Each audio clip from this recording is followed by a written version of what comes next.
ایک شخص تھا جو کلید بردار تھا، جس کے پاس خانہ کعبہ کی چابی ہوتی تھی۔ حضور صلی اللہ تعالیٰ علیہ وسلم نے اس سے کہا کہ بھائی چابی ذرا دے دو، میں خانہ کعبہ کے اندر سے زیارت کرنا چاہتا ہوں۔ کہنے لگا کوئی اور ہوتا تو میں دے دیتا، آپ کو نہیں دوں گا۔ معاذ اللہ ثم معاذ اللہ۔ میرے رسول پاک کی بات نہ ستارے بھی مانتے، چاند بھی مانتا ہے، سورج بھی مانتا ہے۔ حضور اگر سورج کو کہنا واپس آ، حضرت علی نے نماز پڑھنی ہے تو وہ آ جاتا ہے، اور اگر حضور فرما دے چاند کو 2 ٹکڑے ہو جا تو وہ 2 ٹکڑے ہو جاتا ہے۔ سورج بھی بات مانتا ہے، چاند بھی بات مانتا ہے۔ یہ سارے میرے رسول کریم علیہ السلام کے غلام ہیں۔ جہاں جہاں تک رب کریم کی خدائی ہے، وہاں میرے حبیب کی مصطفائی ہے۔ حضور وہیں چاہتے نا، وہیں چاہتے تو حضرت عمر اگر حکم دے تو زمین تیل واپس کرتی ہے، تو حضور حکم دیتے تو وہ کافر اندر دھنسا لیتی زمین، سارا کام اسی وقت ہو جاتا۔ لیکن حضور نے کیا فرمایا؟ جب عثمان بن طلحہ نے کہا نا کہ آپ کو چابی نہیں ملے گی، اللہ کے رسول نے فرمایا عثمان ایک وقت آئے گا جب یہ چابی تجھ سے میں لوں گا، اور جس کو میرا دل کرے گا میں اسے دوں گا۔ ایک وقت آئے گا کہ یہ میں تجھ سے لوں گا، اور پھر جس کو میرا دل چاہے گا میں اس کو وہ چابی دوں گا۔ میرے نبی کریم رؤوف الرحیم سید عالم صلی اللہ علیہ وسلم نے وقت دیا۔ کتنا وقت لگا؟ 2 دن، 4 دن، 5 دن، 10 سال لگ گئے۔ حضور نے مکہ کو فتح کیا، حضور تشریف لائے، وہی چابی عثمان بن طلحہ کے پاس تھی۔ محبوب کریم نے بت توڑنے تھے، کعبہ کو ان سے پاک کرنا تھا، فرمایا لاؤ نا چابی کدھر ہے۔ ہمارے چینل کو لائک کریں، سبسکرائب کریں، اور مزید ہمیں کمنٹ سیکشن میں بتائیں کہ آپ کس طرح کی ویڈیوز دیکھنا پسند کرتے ہیں۔ جزاک اللہ۔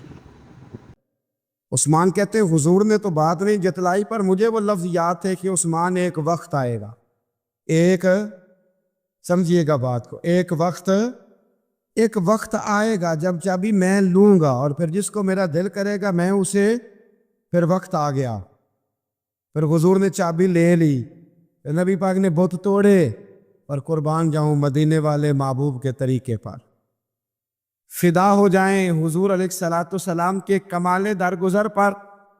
جب حضور فارغ ہوئے نا بیت اللہ کو صاف کر کے، تو فرمایا کدھر ہے بھی عثمان بن طلحہ؟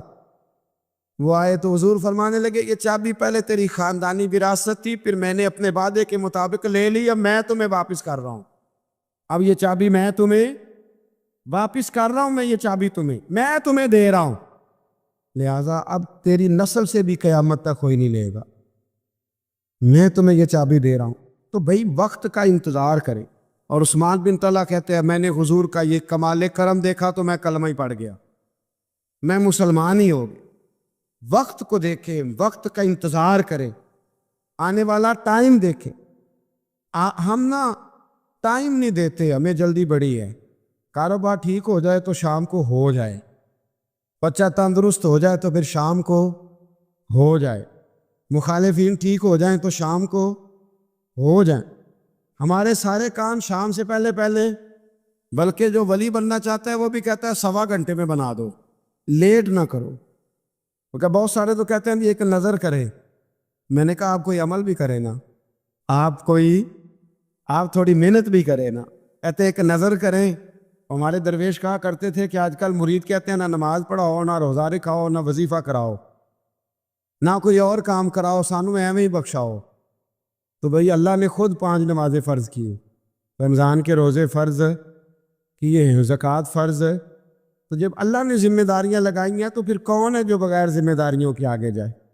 تو اپنی زندگی میں چیزوں کو سمجھے، غور کریں، وقت آپ کو دینا ہے، اور جب آپ وقت دیتے ہیں تو بہت سارے معاملات ٹھیک ہو جاتے ہیں۔ حضرت عمار بن یاسر بڑا شروع میں کلمہ پڑھا، ان لوگوں نے بڑی تکلیفیں اٹھائیں جنہوں نے آغاز اسلام میں کلمہ پڑھا، حالات اور طرح کے میرے حضور کو بڑی اذیتیں دی جاتی تھی۔ ابو لہب، عقبہ بن ابی معیط، یہ حضور کے 2 ہمسائے تھے۔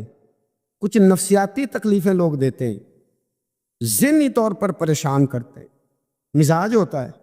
وہ دونوں کیا کرتے تھے؟ وہ سارا اپنے گھر کا کوڑا کرکٹ لا کے حضور کے دروازے پر پھینک جاتے، نبی کریم صلی اللہ تعالی وسلم فرماتے تھے کیا خوبصورت حق کے ہمسائیگی ادا کرتے ہو، کیا اچھا تم حق کے ہمسائیگی، اور دونوں طرف کے ہمسائے تکلیف دیتے، اذیت دیتے، حضور کو پریشان کرتے۔ حضرت عبداللہ ابن مبارک رحمۃ اللہ علیہ کا ہمسایہ بھی اسی طرح کرتا تھا، وہ اپنے گھر کا سارا گند کچرا اٹھا کے آپ کے گھر میں پھینک دیتا۔ ایک دن بھی پھینکا، 2 دن بھی پھینکا، 3 دن بھی پھینکا، 4 دن بھی پھینکا، 5 دن بھی پھینکا، مہینوں بیت گئے، مہینوں بیت گئے۔ ایک دن کہنے لگا میں روز کچرا پھینکتا ہوں، خود ہی کہنے لگا آپ کو تکلیف نہیں ہوتی؟ آپ فرمانے لگے میں نے ایک برتن رکھ دیا، ایک جھاڑو رکھ دیا ہے، جب تو کچرا پھینکتا ہے تو میں اٹھا کے باہر پھینک آتا ہوں، اب تو بند نہ کرنا، اس لیے کہ مجھے عادت ہو گئی ہے۔ اب میں نے اپنے ٹائم میں سے ٹائم اس کچرے کو دینا شروع کر دیا ہے، اب تو بند نہ کرنا، اس لیے کہ مجھے اب اس بات کی عادت ہو گئی ہے، اب میں روز اٹھاتا ہوں اور اٹھا کے ذرا باہر پھینک آتا ہوں، میں عادی ہو گیا ہوں تیری اذیت کا، اب میں تیری تکلیف کا۔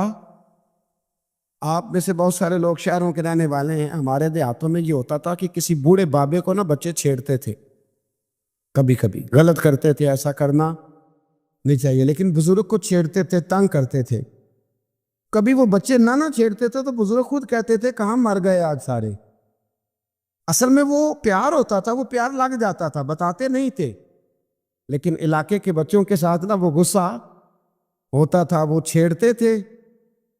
لیکن کئی دفعہ کوئی بندہ دشمنی کرتا ہے تو بندے کو اللہ کے قریب کر دیتا ہے، سجدے کا ذوق بڑھ جاتا ہے، عبادت کا مزاج بڑھ جاتا ہے، انسان کی طبیعت کے اندر خاص قرب آتا ہے۔ حضرت عمار بن یاسر رضی اللہ تعالیٰ عنہ فرماتے ہیں کہ بڑی تکلیف دیتے۔ حضرت عمار بن یاسر رضی اللہ تعالیٰ عنہ کی جو والدہ ہیں وہ اسلام کی پہلی شہیدہ ہیں، حضرت سمیہ ان کا نام تھا، اسلام کی پہلی شہیدہ۔ ان کے زیر ناف ابو جہل نے نیزہ مار کے انہیں شہید کر دیا۔ حضرت عمار بن یاسر رضی اللہ تعالیٰ عنہ فرماتے ہیں کہ میرے والد کو اتنی تکلیفیں دی گئیں کہ وہ ان اذیتوں کی وجہ سے دنیا سے پردہ کر گئے۔ حضرت عمار بن یاسر کو خود کافر اتنا مارتے تھے کہ وہ اپنی حواس کھو بیٹھتے تھے اور ایسی باتیں کرتے تھے کہ سمجھ نہیں آتی تھی کہ یہ عمار بن یاسر بول رہے، اتنی سخت اذیت دیتے، اتنی سخت۔ دکھ قبول محمد بخشا، راضی رہن پیارے، دکھ قبول محمد بخشا، بس راضی رہن۔ اتنی تکلیف دیتے کہ حضرت عمار بن یاسر حواس کھو بیٹھتے، تکلیف میں آتے، بڑا سہا، بڑا برداشت کیا۔ ایک دن میرے رسول پاک تشریف لائے اور حضور نے کہا او آل یاسر میں تمہیں مبارک دینے آیا ہوں، رب کریم نے تمہارے لیے جنت میں مکان بنا دیے ہیں، حضور نے تمہارے لیے، اللہ نے تمہارے لیے جنت میں مکانات، تمہیں مبارک ہو، تمہاری اذیتیں، تمہاری تکلیفیں، تمہارے درد، تمہاری راتیں کام آ گئیں، مالک نے تمہارے لیے مکانات بنا دیے ہیں، حالات ٹھیک کر دیے ہیں، طبیعتوں میں بہتری آ گئی ہے۔ میرے محبوب کریم رؤوف الرحیم سید عالم نور مجسم شفیع معظم آقا دو عالم صلی اللہ تعالی علیہ وسلم نے انہیں خوشخبری سنا دی۔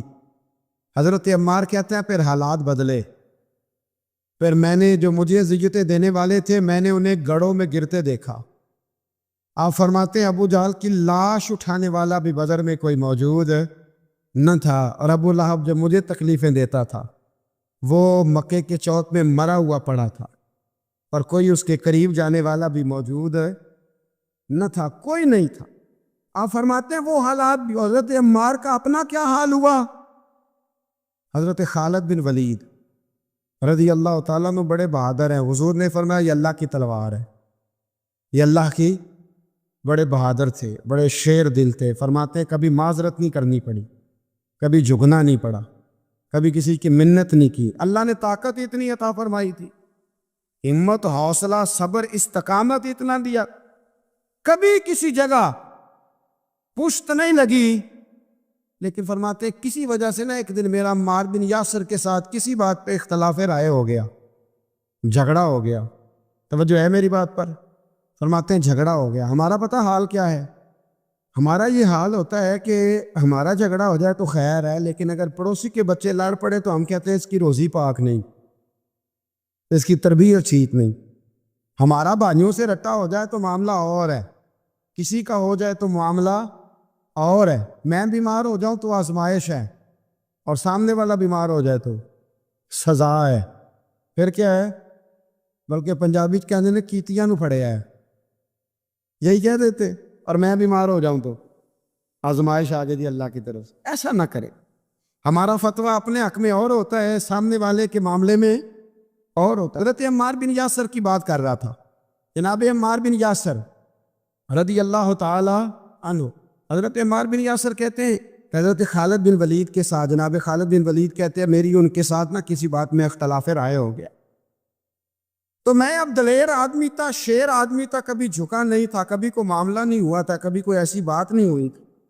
آپ فرماتے ہیں جب رائے کا اختلاف ہو گیا نا، بات ذرا آگے بڑھ گئی تو نبی کریم صلی اللہ علیہ وسلم تک بات پہنچی، تو میرا یہ خیال تھا کہ حضور میری بھی سنیں گے، عمار بن یاسر کی بھی سنیں گے، پھر حضور کوئی فیصلہ کریں گے، پر قربان جاؤں وقت بدل گیا ہے نا، اب بہت بڑے چودھری ہیں، بڑے سردار ہیں، بڑے سپہ سالار ہیں حضرت خالد بن ولید، پر وقت بدل گیا۔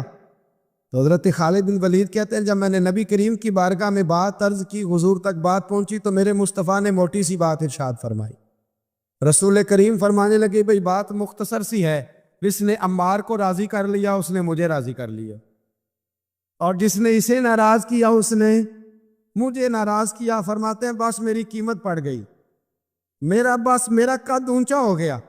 حضرت خالد بن ولید کہتے ہیں میں نے بھی کہا اب بات کیا کرنی ہے، اب تو گزارش ہی کرنی ہے، اب مدعا کیا سنانا ہے، اب تو بات کرنی ہے۔ فرماتے میں آگے بڑھا، اور جیسے بھی ہوا میں نے حضرت عمار بن یاسر کو راضی کیا۔ حضرت عمار کہتے ایک وقت وہ تھا اور ایک وقت یہ ہے، جب دونوں وقتوں کو دیکھتا ہوں تو کہتا ہوں الحمدللہ رب العالمین، یہ ساری تعریفیں اس رب کے لیے ہیں جو تمام جہانوں کو پالنے والا۔ وقت دے معاملات کو، ٹائم دے۔ آپ دیکھیں اللہ تبارک و تعالیٰ بڑا کریم ہے، وقت کے ساتھ جب چیزیں تبدیل ہوتی ہیں اپنے ٹائم کے۔ حضرت بلال حبشی رضی اللہ تعالیٰ، بڑا مشکل نہیں، اکیلا آدمی، غریب آدمی، مکے کے سارے سرداروں کے قابو آ گیا۔ حضرت احسان میں نے خود اپنی آنکھوں سے دیکھا، حضرت بلال کے گلے میں رسی ڈال کے بچے کھینچا کرتے تھے۔ یار خاصا مشکل کام نہیں، امیہ بن خلف ڈنڈوں سے مارتا ہے، آپ کے ہاتھ اور پیر چارپائی کے نیچے رکھ کے تو اوپر بیٹھے رہتے بڑی بڑی دیر، بڑی تکلیف نہیں، بڑی اذیت نہیں، لیکن حضرت بلال حبشی فرماتے ہیں پھر میں نے وہ سارے دکھ مٹتے دیکھے۔ وقت بیت گیا، وہی امیہ بن خلف ایک دن گھوڑے پہ تھا، گھوڑے اپنے کو تیار کر رہا تھا، لگام ڈال رہا تھا، حضور علیہ السلام گزرے تو فرمایا کیا کر رہے ہو؟ کہنے لگے اس گھوڑے پر بیٹھ کے آپ کو شہید کروں گا۔ تو حضور فرمانے لگے تیاری کر لے، تجھے قتل میں نہیں کرنا ہے۔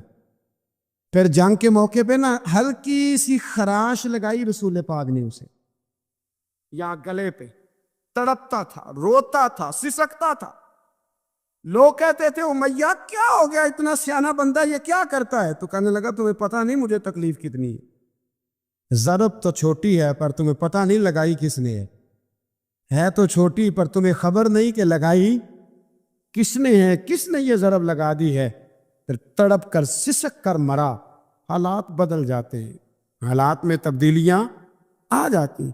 ہم وقت نہیں دینا چاہتے، ہمارے اندر جو حوصلے کی کمزوری ہوتی ہے، ہمارے اندر جو وہ ایک بہت بڑا معاملہ ہوتا ہے کہ کسی بھی طریقے سے یہ معاملہ ختم ہو، کسی بھی طریقے سے شفا ہو، جلد از جلد ہم اس بات سے نکلیں، تو یہ بات ہماری درست نہیں ہے، ہمیں وقت دینا چاہیے۔ حضرت سیدنا عاصم بن ثابت بن قیس بخاری میں بھی موجود ہے، اور بھی بہت ساری کتب میں یہ روایت موجود ہے۔ حضرت عاصم بن ثابت بن قیس رضی اللہ تعالیٰ عنہ، آپ نے نا جنگ احد میں بڑی دلیری کے ساتھ آپ لڑے تھے۔ 2 لوگوں کو آپ نے قتل کیا تھا، مصافے اور حارث کو۔ ان کی والدہ سلافہ بنت سعد، سلافہ بنت سعد بڑی مالدار عورت تھی، بڑی تیز تھی۔ اس نے قسم کھائی تھی کہ میرے 2 بیٹے چونکہ حضرت عاصم بن ثابت نے قتل کر دیے، اس نے قسم کھائی تھی کہ میں نا معاذ اللہ انہیں قتل کراؤں گی اور ان کی گردن اترواؤں گی اور ان کی کھوپڑی میں شراب بھر کے پیوں گی۔ جملے بولنے والے کئی دفعہ بڑا ہی بول جاتے ہیں۔ حضرت عاصم بن ثابت بن قیس رضی اللہ تعالیٰ سلافہ بن سعد کہنے لگی کہ میرے بیٹے چونکہ انہوں نے قتل کیے تو 100 اونٹ دوں گی جو انہیں شہید کرے گا، اور پھر میں معاذ اللہ ان کی گردن اتروا کے کھوپڑی کے اندر شراب بھر کے پیوں گی۔ حضرت عاصم بن ثابت بڑے بہادر تھے، قابو نہ آ سکے۔ کافروں نے ایک چال چلی کہ مدینے سے کچھ مبلغ مانگے تبلیغ کرنے کے لیے، بطور مبلغ کو مانگا لیکن رستے میں بددیانتی کی، جھوٹ بولا، ظلم کیا، انہیں گرفتار کیا، اور گرفتار کر کے معاذ اللہ تعالیٰ انہیں بیچنا چاہا۔ حضرت عاصم بن ثابت کہنے لگے میں میدان کا آدمی ہوں، میں قید ہونے سے لڑائی کرنے کو بہتر سمجھتا ہوں، میں کفار کا قیدی ہونے سے شہید ہونے کو فضیلت دوں گا۔ تلوار نکال لی، لیزے نکال لیے، لڑنے لگے۔ اب اکیلا آدمی اور سامنے درجنوں بیسیوں لڑنے والے، سب کا رخ جب انہی کی طرف ہوا، حضرت عاصم بن ثابت بن قیس رضی اللہ تعالیٰ عنہ سمجھنے لگے اب شہید ہو جاؤں گا، تو آپ نے ایک دعا مانگی، کہنے لگے اے اللہ میرے بدن کی حفاظت کرنا، اے اللہ میرے وجود کی حفاظت کرنا، گویا میری لاش کی یہ بے حرمتی نہ کرے، اللہ حفاظت کرنا۔ شہید کر دیے گئے۔ جیسے ہی آپ شہید ہوئے تو اب وہاں تو منت یہ تھی نا معاذ اللہ کے گلا کاٹیں گے اور معاذ اللہ کھوپڑی میں شراب پئیں گے۔ انہوں نے دعا کر دی یا اللہ حفاظت کرنا۔ آپ سب بھی دعا کریں یا اللہ ہماری حفاظت فرما، اے اللہ دنیا میں بھی حفاظت فرما، قبر میں بھی حفاظت فرما، حاسدوں سے، شریروں سے، مفسدوں سے، اے اللہ حفاظت کرنا۔ یہ دعا فرمائی۔ جب آپ شہید کر دیے گئے نا، لاش مبارک قریب تھی، تو کافر گردن کاٹنے کے لیے آگے بڑھے تو سینکڑوں کی تعداد میں شہد کی مکھیاں آ گئیں۔ انہوں نے گھیرا ڈال لیا سارے وجود کو۔ اب کتنی کو مکھیاں اڑائیں؟ ایک کو اڑاتے ہیں 10 اور آ جاتی، 2 کو اڑاتے ہیں 10 اور ان کا خیال تھا شاید وجود کاٹنے آئیں۔ وہ چلے گئے، کہنے لگے شام کو جب مکھیاں چلی جائیں گی تو دوبارہ آئیں گے، لیکن جب مکھیاں اڑی تو انہوں نے وجود کو چھوا بھی نہیں تھا، انہوں نے وجود کی حفاظت کی، دعا مانگی تھی اے اللہ ان سے میری حفاظت فرما، مجھے ثابت قدم رکھ۔ مکھیوں نے وجود کو چھوا بھی نہیں۔